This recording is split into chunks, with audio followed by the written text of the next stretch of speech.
Good afternoon and welcome to Madison VA's live telephone town hall. Our leadership team is excited to hold this teletown hall with women veterans who use the Madison VA or any of our 6 community-based outpatient clinics in Baraboo, Beaver Dam, Janesville, and Madison, Wisconsin, as well as Freeport and Rockford, Illinois. I encourage you to stay on the line with us and participate. This gives you an opportunity to speak live with us and ask questions about your VA health care. My name is Tammy Town. I am the Acting Facility Women Veterans Program Manager, and I'll be moderating this afternoon's call. Thank you for taking the time to join us. A panel of Madison VA's leadership team is here to answer your questions. This includes our Hospital Director, John Rohr, our Associate Director, Christine Kleckner, our Acting Chief of Staff, Dr. Chris Hildebrand, our Acting Associate Director of Patient Care Services, Christy Esch, our Acting Chief of Patient Administrative Services, Amy Morris, Mental Health Specialist Sarah Frazier, Community Care Supervisor Katie Batista, Clinical Pharmacy Specialist Rachel Mays, Suicide Prevention Coordinator Andrea Bailey, Chief of Whole Health Bethany Grix, and Health Benefits Supervisor Enrollment Coordinator Carol Walsh. We hope this teletown hall provides a more convenient way for you to speak with Madison VA leaders and get answers to your questions. We want to reach more women veterans so we can ensure we hear your voice and focus on what's important to you. Please note, for the next hour, this is a live question and answer session. If you would like to ask a question, just press 0 on your phone, and you will be connected with a staff person who will take your question and get you into the queue to speak with our panel. We'd like to address as many of your questions as possible during this call, so we have to limit the participants to only 1 question each. If you do get on air, please remember that other veterans are in line to ask questions, so keep your questions brief, and please do not share your personal health information in this public forum. If we are not able to answer your question on air, we will make sure to follow up with an answer to your specific concerns. We want to make sure all questions received are answered. I'm going to turn over the call to Hospital Director John Rohr for opening comments, but you may begin asking your questions by pressing 0 now. Remember, all you have to do is press 0 to speak to one of our operators. Thank you, Tammy. And thank you all for joining us this afternoon to participate in this teletown hall. I hope you like this format. We certainly do, and if we can succeed in our goal of increasing our outreach to veterans, that's a plus. So today we're focusing specifically on our women veterans. I'd like to preface this session with a brief statement about the importance of creating a welcoming environment in our hospital and clinics for all our veterans. Women veterans who bravely served our country deserve to feel like they belong at the VA. However, we do know about 1 in 4 women veterans report experiencing harassment on VA ground. Harassment occurs when a comment or action makes someone feel uncomfortable, unsafe, or disrespected. So an example would include questioning a woman's veteran status or commenting on their body, clothing, or the way they look, even if it's meant to be a compliment. I want to say affirmatively that harassing behaviors are unacceptable and won't be tolerated. The Madison VA is here for all veterans who served. Harassment can be reported to the VA police, the facility patient advocate, or call or text the Women Veteran Call Center at 1-855-829-6636. We want all veterans to feel welcome. Our goal today is to hear from you, our women veterans, so we can continue on the pathway to providing excellent and harassment-free health care services for you. I look forward to your questions today, and thank you for your participation. Thank you, Director. While questions are coming in, let's begin with an update about the PACT Act from Amy Morris, our Acting Chief of Patient Administrative Services. Hello. The PACT Act empowers VA to provide much-needed benefits and care to generations of veterans who are exposed to toxic fumes and other environmental hazards while fighting for our country. This legislation is perhaps the biggest expansion of veteran benefits in history. Specifically, the PACT Act will empower VA to deliver benefits to veterans suffering from more than 20 toxic exposure-related conditions and their survivors, ensure that every enrolled veteran can receive an initial toxic exposure screening at VA and follow-up screening at least every 5 years, increase funding for VA research on veteran toxic exposure, and much more. Veterans and survivors can learn more about the PACT Act by visiting www.va.gov/resources. Once on that page, click in the search option and type PACT Act, or by calling 1-800-MY-VA-411. The following information and more can be found on the website: what the PACT Act is, what the new presumptive conditions are, how it will affect your VA benefits and care, and how to file a claim for the new conditions. We at VA want veterans and survivors to apply now for PACT Act benefits.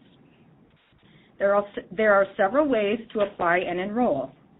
Online at www.va.gov/health-care, by telephone by calling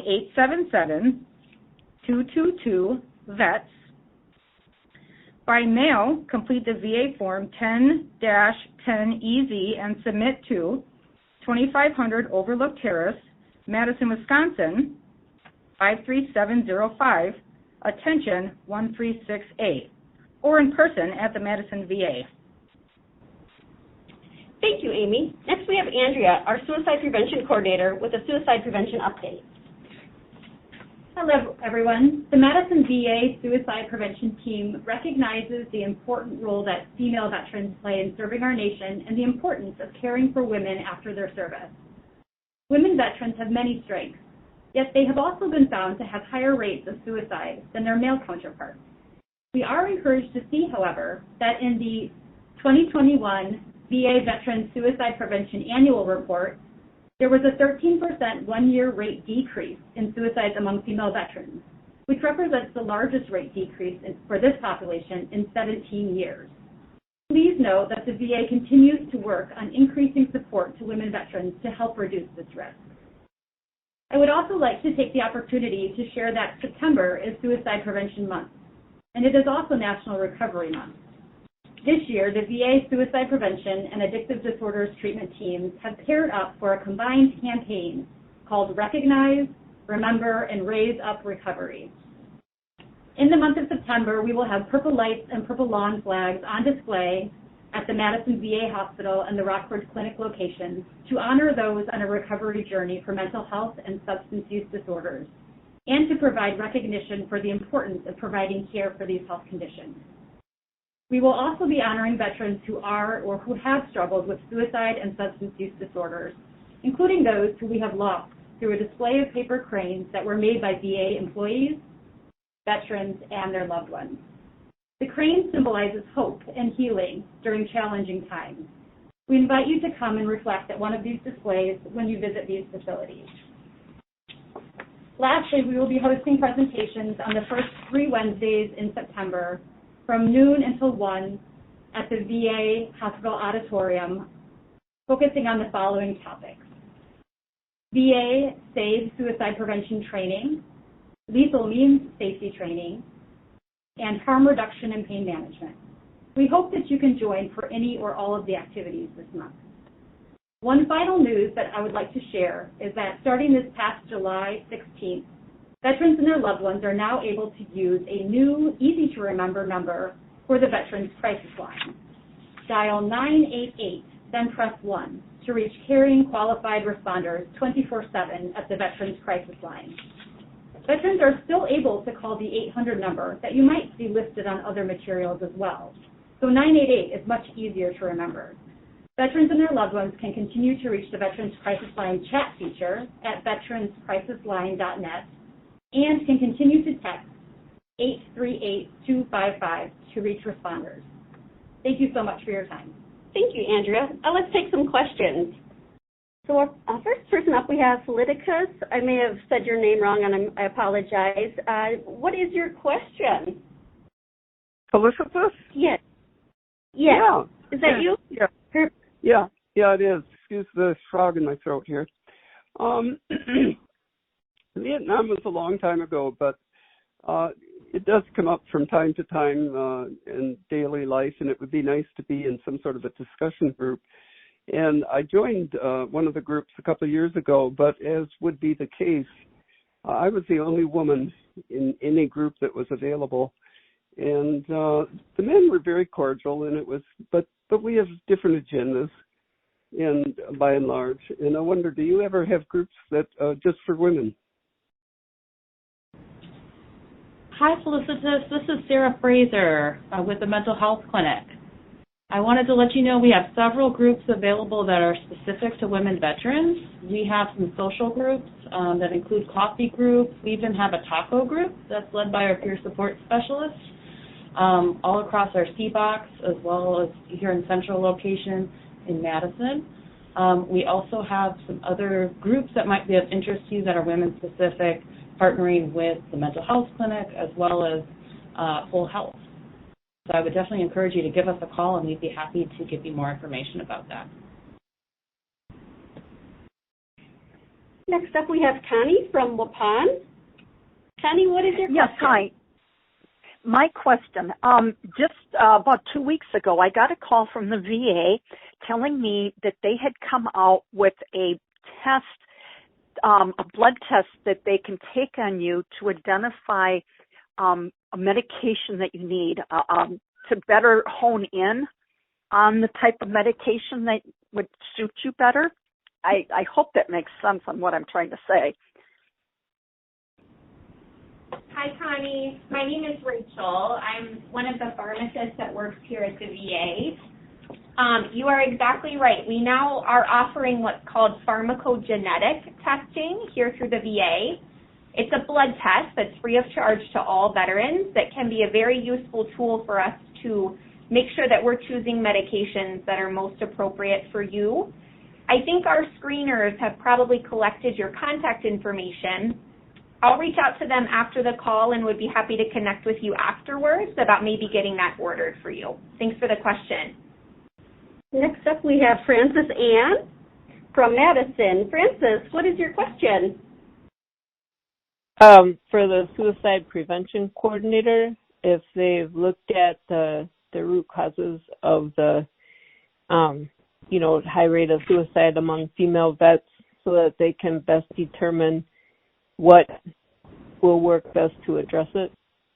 Hi, Frances. That's a great question. They have not broken down the root causes per se. If they could, that would be wonderful. However, what we do know is that there are risk factors that are more common amongst our veterans who are female, including past trauma or military sexual trauma. And so we do have lots of resources available for female veterans regarding that. And then we also do have evidence that in the last, from 2018 to 2019, there were a lot more firearm-related suicide injuries amongst our female veteran population than there were previously. So also making sure that we are having conversations about access to firearms, how they are stored, and ways to maintain safety with those during periods of crisis. Hi, next up we have Kathy. Kathy, what is your question? What question do you have for us? Okay, sorry. The question that I had was, if we are sent to an outside provider for a specific surgery, and then we want to go back to that provider for the follow-up, and why can't we go back to that provider, especially if the VA does not have someone that has that knowledge? Hi, Kathy. This is Katie Bautista. I'm the supervisor for community care here at the Madison VA. Our screeners did gather your information, so I can take a little deeper dive into your referrals for community care. I can tell you that all veterans would qualify based on specific eligibilities for community care. So although you may be sent out for a referral, there may be some continuity care concerns, there may be some goals or a care plan needs to be reviewed. So that's why those referrals do come back to the VA. Not to say that you couldn't receive care back in the community, but there's just some elements that need to be reviewed. So I'll get your information, and then I can follow up with you directly, and we can take a look at your referrals. Okay, we have Lynn up. Lynn, are you on the line? Hello? Hi, what question do you have for us today? Hi, it's kind of a two-parter. I was wondering if you have a menopause specialist, and if not, is that something that we can be referred to from the community care side of the house? Thank you. Yes, Lynn, that's an excellent question, Dr. Hildebrand. So we would start with our women's health clinic to find out exactly what part of the menopause syndrome a patient is experiencing, because it's complex and there's a lot of debate on how to manage the variety of symptoms that some women experience. So the first step is with the women's health provider. Whether or not a menopause specialist exists either here in the community, there isn't a specialty for that per se, but certainly if we identified a particular element of menopause care that was necessary, that was available in the community, we would certainly refer you there if we weren't able to do that in-house. While we queue up our next questions, we'd like to pause briefly and update you on what's been happening at the Madison VA.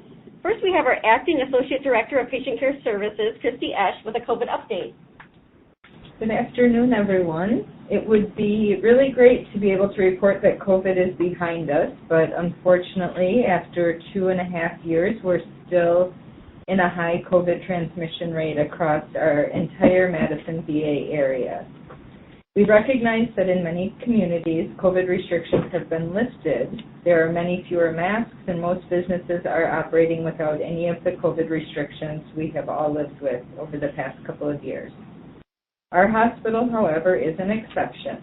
While we have seen our hospitalization and death rates recede, the current level of transmission still requires us to follow safety precautions across our hospitals and clinics. So when you come to the main hospital or any of our clinics, you'll still be screened for temperature and symptoms, and we'll ask you to wear a well-fitted face covering. We do also continue to have visitor restrictions in place to help us manage the flow of people throughout our facilities. These precautions remain necessary to protect our veterans, many of whom are aging and are living with multiple comorbidities that make them vulnerable, and also our staff, as recurring staff outages due to COVID infection or suspicion significantly interrupt our capacity to provide all of you with the health care you rely on us for.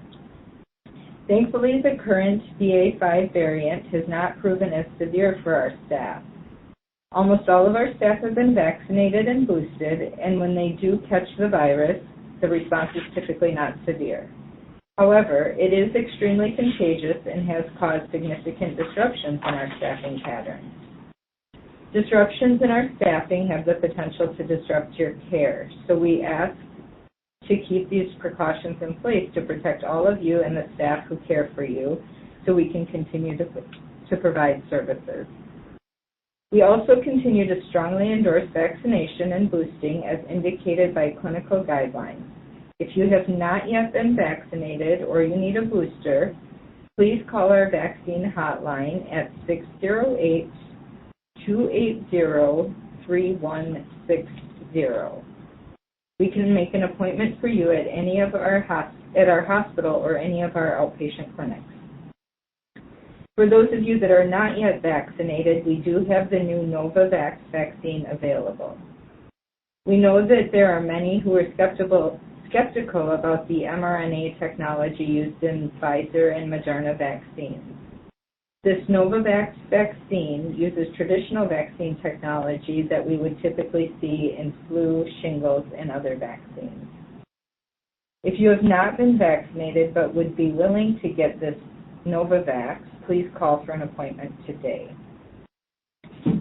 And then unfortunately, as we approach the end of August, we are coming up on the end of summer and start thinking about flu season. We're all skeptical of potential changes to our COVID risks as we re-enter fall, where so many more activities occur indoors. In the coming weeks, we expect to have information about this season's flu vaccine along with the new bivalent COVID vaccine. Please keep your ears open for vaccination opportunities, and we will plan on having appointments at all of our clinic locations to immunize veterans for the flu season.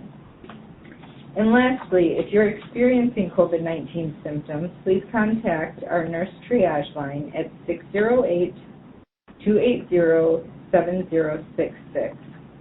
Our nurses can work with you to assess your symptoms and counsel you on the next best steps to take to keep yourself and your family safe. Unless you're having symptoms that are an emergency, we ask you use the nurse triage line rather than presenting to the emergency room for care. The line exists to provide you ready access to care for non-urgent symptoms. Again, the number for that is 608-280-7066, and that's available 24/7. Please stay safe and help us all work through this by taking simple precautions here in the hospital and more broadly in your local community. Thank you. Now we have an update from our Associate Director, Christine Fleckner, on our new East Clinic and West Clinic remodel. All right, good evening. As many of you know, we're building an outpatient clinic on the northeast side of Madison.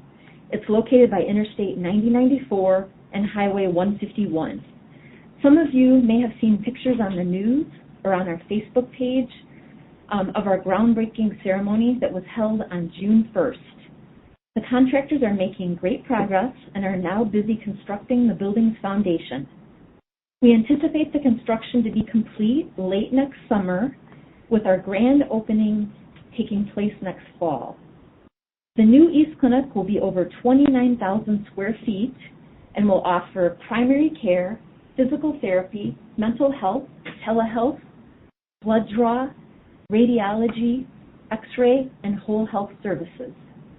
We hope the location and the expansion of this clinic will offer you greater access to care. Following our East Clinic's opening, the West Clinic will also be remodeled, and remaining services will include 5 PACT teams, including a women's health PACT. The West Clinic will expand to include more whole health offerings and will continue to offer blood draw, telederm, and integrated mental health. Thank you, Christine. Next, we have a whole health update from our Chief of Whole Health, Bethany Griggs. Thank you. At the Madison VA, Whole Health is about the way we deliver health care to our veterans, focusing on what matters most to each person, building relationships, and providing tools for active self-care that promote health and well-being. One part of this whole health system of care includes bringing more complementary and integrative health and wellness services to our veterans, such as health coaching, mindful meditation, yoga, Tai Chi, health classes, and so much more. A current health and wellness service calendar can be obtained by calling 608-256-1901, extension 12537. Again, that extension is 12537. Or by visiting the Madison VA website under the Programs tab and the Whole Health link. Thank you, Bethany. For our final update, we have Sarah Frazier, one of our social workers, who has an update on mental health services. Hello. The Madison VA is pleased to be offering new mental health services specific for women veterans in addition to our existing mental health options. We have 3 clinicians across our Central and Rockford CBOC locations offering a new therapy for women veterans called Interpersonal Therapy for Reproductive Mental Health, or shortened to IPT for RMH. IPT for RMH helps women develop skills to improve relationships, handle life transitions, grieve losses, and reduce distress. Peer Support runs several social groups in the community for women veterans in multiple locations, including Rockford, Freeport, Janesville, Iribou, Beaver Dam, and Madison. We are offering a new group starting next month through Women's Health and Mental Health Clinic called Honor the Body. This group focuses on body image and intuitive eating principles. Our Women's Courage group, focusing on sexual trauma recovery, will begin via VVC starting next month. In Rockford, we offer a Women's Living Skillfully group. This group focuses on building dialectical behavioral therapy, or DBT, skills to improve quality of life and relationships. To find out more details about the times, dates, and locations of these groups, please call the Mental Health Department at 608-280-7084. If you haven't already, please also subscribe to the Women Veterans newsletter to keep up to date on our newest information and programming.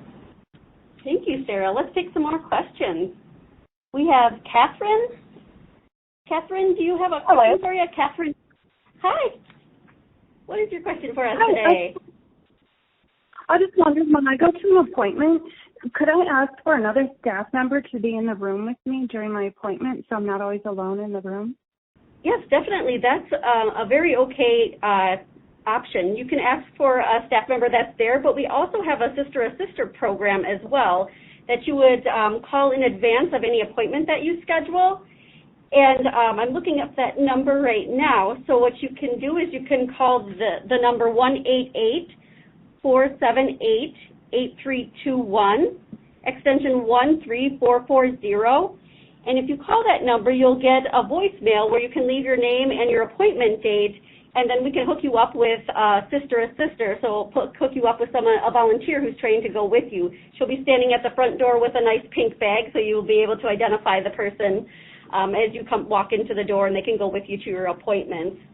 Again, please make sure that you do have at least 7 days prior to your appointment so that we can hook someone up with you. Next caller we have is Antoinette. Antoinette from Watertown, are you there? Hello. Hello. Hi. Hi. Hi, what question do you have for us today? My question is about bladder care. I've had the urethra tied up? That's not the problem anymore. I think the entire bladder has fallen. So is there a specific doctor or department or someone that I should call? So I'm sorry you're experiencing those problems, Antoinette. There's a number of ways to manage that or to get an opinion about that, either through urology or through gynecology, or depending upon the problem per se, it can be referred to a urogynecologist.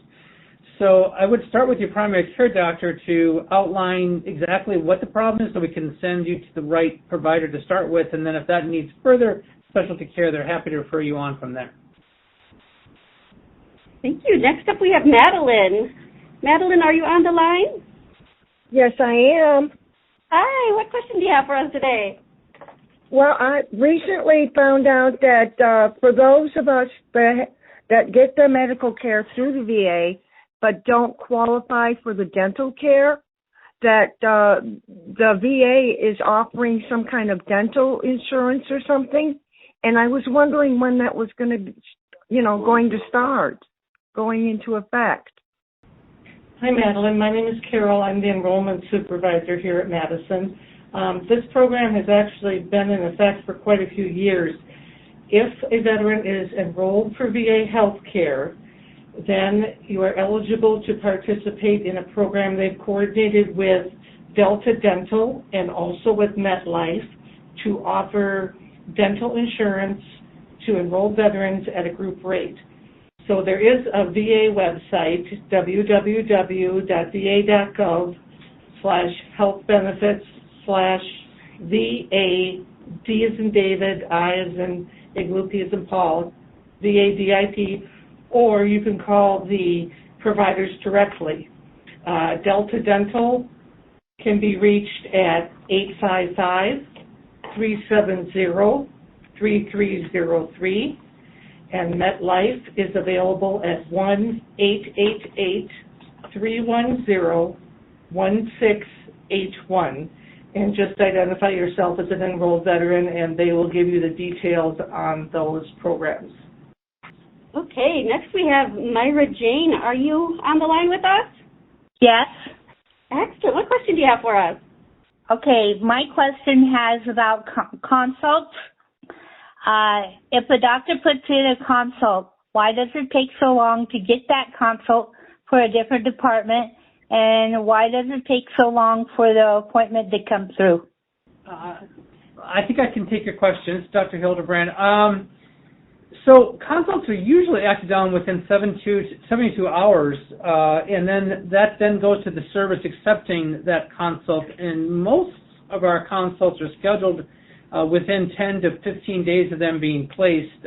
30 days of anything within 30 days is considered acceptable, but our average is much shorter. So I'm a little confused as to why it's taking so long for you, and I guess we can get your identifying information and get back to you on exactly what problem you're experiencing. Yeah. Let me add, this is John, that if the consult is for community care, it may take a little longer, only because we're sort of at the whim of when we can get folks into the community. So it really depends also if it's an inside or an outside consult. Okay, it looks like we have Ada. We have ADAI. I may have said your name wrong. Are you on the line? Yes, I'm here. Oh, excellent. What question do you have for us? The first question was, is there any thought of rebuilding, remodeling, adding on to the building in the Rockford Clinic? And are they adding any specialists, additional people? Because that's pretty small clinic. This is Christine. I'm the Associate Director. Just to give you a little bit of information on expansion plans, we are going to be expanding 4,000 square feet at our current Rockford location. We are adding dental exam space, and we're also expanding PT and OT space. The other thing is there are some specialty services that are being provided, and I'm not sure, Dr. Hildebrand, if you know what those are. I mean, otherwise we can also send that out to everyone. But there currently are some specialties that are provided on certain days at Rockford. Yes, we have podiatry weekly. We have cardiology once a month that's expanding. Physical therapies on site. Lots of mental health support is available there. And then, of course, many of our appointments can be done via telehealth from the Rockford Clinic to Madison. So dermatology, endocrinology, a number of services are available in this modality. Okay, next up we have Linda from Illinois. Hi, this is Linda. Hi, so what question do you have for us today? Well, it was more or less a couple compliments. I'm with the Taco Group down here in Freeport, Illinois, and Ann does a wonderful job on the peer specialist. We have a lot of fun. It's grown so much. And then I had a concern. I did call the patient advocate last Friday, and I know it's only Tuesday, but I hope to receive a call from them. I work down here at the Veterans Assistance Commission of Stevenson County. Thank you for having this. I enjoy these meetings. Thank you, Linda. Yeah, hi, Linda. This is John. Nice to hear from you. We certainly will make sure that the patient advocate gets back to you. They're doing pretty well. We did just have one of them hired into a new position, so we do have a vacancy there. So I'm sure that's part of that issue, but they're working hard to get back to everybody. Thanks for the call. Next up we have Monica. Monica, are you on the line? I am. So my question is, along with this initiative to try and get better care to women veterans, is there anything being planned or done at the Madison VA Hospital in terms of creating a dedicated women's clinic? The last time I was there, it was like combined with another clinic, or things like actually flagging our records if we prefer female providers instead of every single clinic having to go to the appointment and then find out that hasn't been done and having to reschedule. Like, it just feels like there's a lot of room for improvement to actually make it feel safer at the VA. Hi, Monica. This is Sarah Fraser from Mental Health. I really appreciate you bringing this up because this is so important. And we do have several work groups and committees that are looking into several of the issues you're talking about. I'm thinking specifically right now about our trauma-informed care work group. I know we're in contact. We have our MST coordinator as part of that. We also have several other disciplines that are involved. And we're looking at making sure that women veterans feel safe coming to the VA, that MST is identified, and that we're really providing trauma-informed care at every turn. So I know specific to that, we also have several other ongoing improvement projects related to women's health. So I look forward to, if you need more information, I'm happy to follow up with you. But I just want to let you know we do have several things ongoing with that. Thank you, Sarah. Next we have Mariah. May not have said your name correctly. Are you on the line? I am. This is Mariah. I have a question. I had surgery at the VA in 2020, and I had a kidney stone. I would like to know why there are not stirrups for female veterans in urology.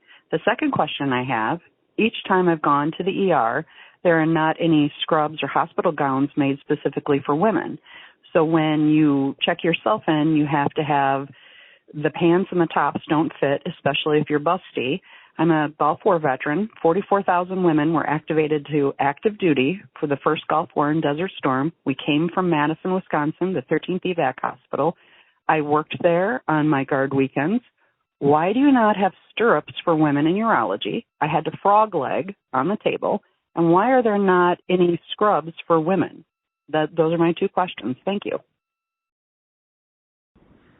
Well, thank you, Mariah. Those are very important points, and I guess I was unaware. We have to look into that. We have a new urology clinic that opened in the last year, so I'm hoping that we actually have the proper exam table, and if not, we can look into obtaining that.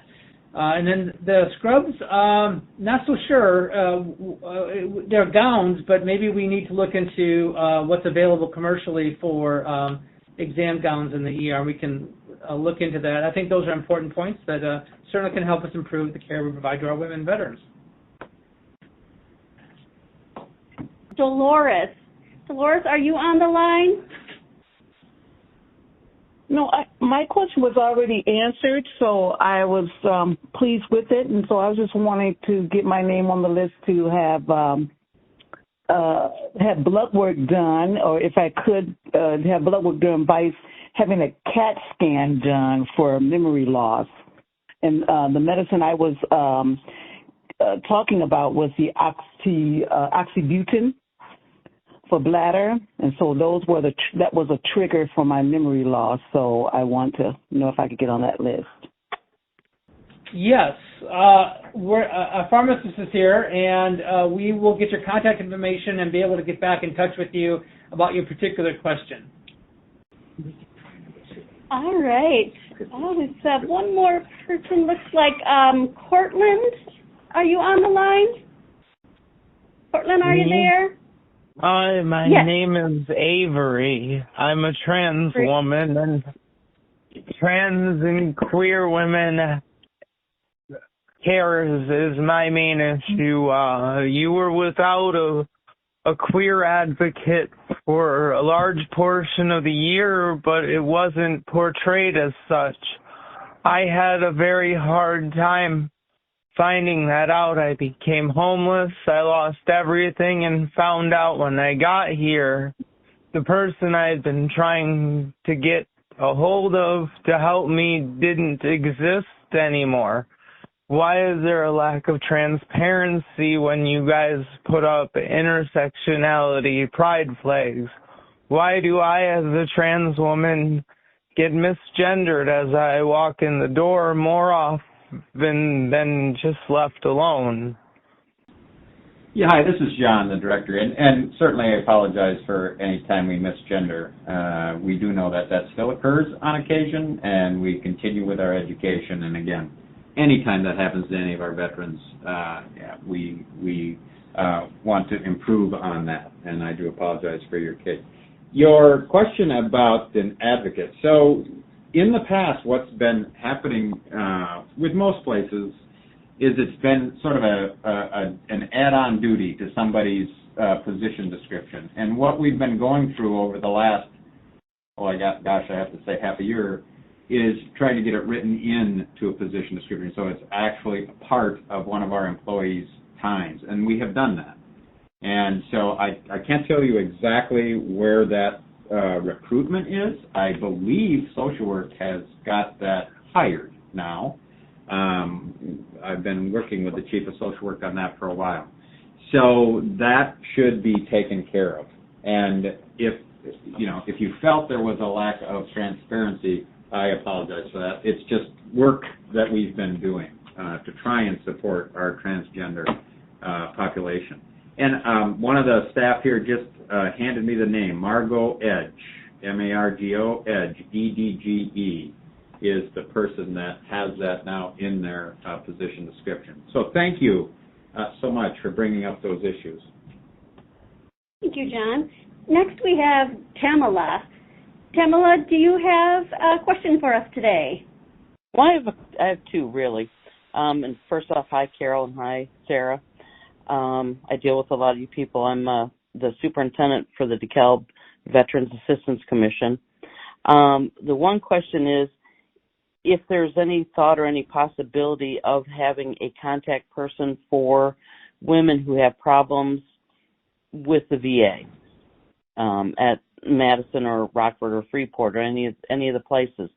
Sometimes when they do call, previously I've not heard of them getting any responses back, and they also feel that they kind of get talked down to when they do stop in there. And like I said, that's previously. I don't know about the new people yet, but I do know that a lot of times the women don't want to make any comments or stop into the patient advocate's office because they just feel like they're treated like they're second-class citizens. So they're not happy about that. And then the other question I have is I just wanted to find out, especially from the director, if there is a monthly or quarterly call-in for VSOs to be on part of the list like we have at Hines. Most of our people do go to Rockford Madison. I highly recommend it because you guys are fantastic with helping out all of the veterans. But I would like to be able to know more of what's going on so that I can relay it to my veterans and to my staff. Yeah, so let me take that last one first. We do have a quarterly meeting with our congressional reps and our VSOs. So CVSOs up here in Wisconsin, County Veteran Service Officers, and I know it's a different terminology down in Illinois. But we do have that meeting, and to get on that list, you would just talk to our Patient Administration Service. They're the ones who formulate that, or is it Joe now? Yes, Joe Naylor. So Joe Naylor in Community Relations. So, and we can certainly, if we have some of your information from one of the callers, we can get that back out to you. And the other question? Yeah, I can take that. I thought Tammy might be able to handle that one. Yeah, so if you do have any questions or your veterans have questions at the various CBOCs, feel free to reach out to me. I'm the acting Women's Veteran Program Manager, and I can definitely connect you with different people at the various CBOCs. We have women coordinators in several of our CBOCs in the main hospital, so I can help direct you there. I can be reached at 608-256-1901, extension 10907. Thank you. Next on the line, we have Ashley. Ashley, what question do you have for us today? Are you there? Hi, this is Ashley. Thanks for having me. My question is, what resources are specifically being provided to females, since there seems to be a connection between breast and cervical cancer for those female veterans that are stationed in places with burn pits? So we do provide breast cancer screening and cervical cancer screening. So I know National's working on a tool right now to help determine the risk of women that have been near the burn pits, and so that is coming down the pike. But however, if you do have a family history or at risk, or you mentioned your burn pit, your provider will take that into consideration and will help provide you the proper screening that you need.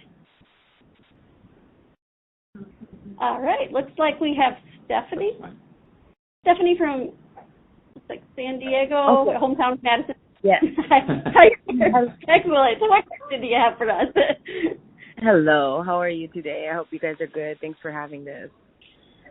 Yeah, I'm calling in because I actually was a Navy veteran, and I got out not long ago, and I kind of still have like this call to serve, and so my dream is to come from a Navy medic to become a doctor, but I feel like I want to be a VA doctor and help those who are, transitioning out and getting their health care. Do you know of any education programs that would help support someone trying to transfer over to become a VA doctor? I've completed a lot of my programs, but I'm just kind of like dealing with a lot of isolation from the kind of, coming out of the isolation from the pandemic and then trying to trickle back into school. Do you know of any programs that are existing with the VA to try and encourage those who have served to come serve again? Yes, Ms. Stephanie, thank you. This is Dr. Hildebrand. I applaud you for your desire to pursue a medical degree. The best place to start is through the career counseling center at your school, because obviously you have to fulfill all the prerequisites to get into medical school in the first place. And they can help you with your application and with the various elements to fulfill in order to be a candidate for medical school. Once you're in medical school, there are VA scholarships that will pay for medical school in exchange for your willingness to serve the VA afterwards in a field other than pediatrics. There's actually a lot of money available once you get there, but your GI Bill hopefully can help with your undergraduate degree so that you can then become eligible to apply to medical school. Thank you, Dr. Hildebrand. That's all the time we have today for questions. If we didn't get to your question, please stay on the line because in a moment you'll have the chance to leave a voicemail with your questions, comments, or feedback. Please know we have recorded all questions and we'll make sure everyone who raised a question receives a response. We plan to get back to all of our callers in the next several weeks. Before we go, we also want to remind everyone on the line about the importance of suicide prevention. At VA, prevention of veteran suicide remains our #1 clinical priority. We encourage everyone to put the Veterans Crisis Line number in your phone. That number is now 3 digits long. It is 988, and then press 1 after you're connected. Again, the number is 988. We encourage everyone to put the number in their phone because you may need it. You may encounter a veteran in your community who needs it, and you never know when you may need it to potentially help save a life by connecting a veteran to crisis resources. One last time, that number is 988, and press